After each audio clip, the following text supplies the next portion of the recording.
We have live team coverage tonight on Sandy's potential impact here in the mountains and what things are looking like down along the coast. We begin with meteorologist Karen Wynn, who's keeping a close eye on everything. Karen, when will we start to see the worst of this storm here in the mountains? Actually, Frank, I'm thinking Monday morning, but overnight tonight we could begin to see some of that snowfall, especially in the higher elevations. And actually, it's midnight tonight when that winter storm warning kicks in for the pink shaded counties, and that includes our northern mountains. Mitchell, Yancey, Madison, and then Haywood, North Jackson, and Swain are under that winter storm warning, and that will continue through 6 o'clock on Wednesday morning.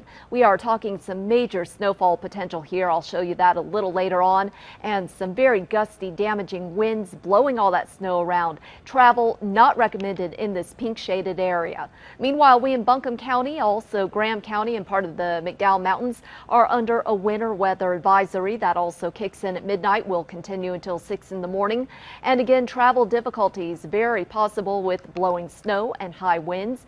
Right now we have fallen into the mid 40s in parts of the mountains, and that evening planner is going to be a windy one with that cold rain dropping into the upper 30s by 9 o'clock, 38 degrees by 11, and we could begin to see a little bit of snow beginning to mix in later on tonight during the overnight. I'll be back in a few minutes to talk about that snowfall potential, who is going to get the heaviest snow, how much is going to fall, and some very gusty, dangerous winds. More on how high and how strong they're going to be getting coming up. Hurricane Sandy pounding the North Carolina coastline tonight. Emergency officials all along the Outer Banks reporting flooding and widespread wind damage. News 13's Megan Shearing is live in Kill Devil Hills. Megan, we understand there are 40 counties now in North Carolina under states of emergency.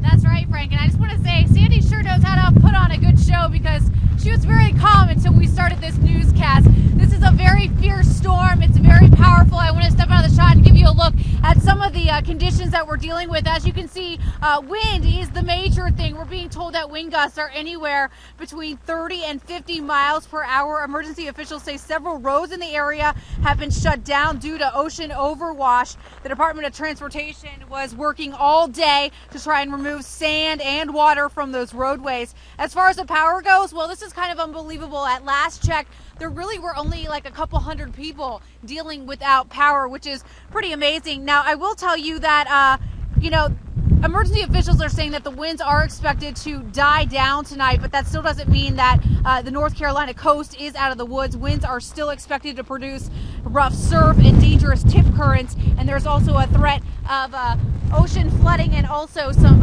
sound side flooding. But emergency officials tell me that they're going to have to keep an eye on that, because they really won't know about that sound side flooding until tomorrow morning when high tide comes in, which is about 8:30. But we're going to stay out here and continue to follow Hurricane Sandy as it pounds pretty much the North Carolina coast, and we'll have more updates for you later on tonight.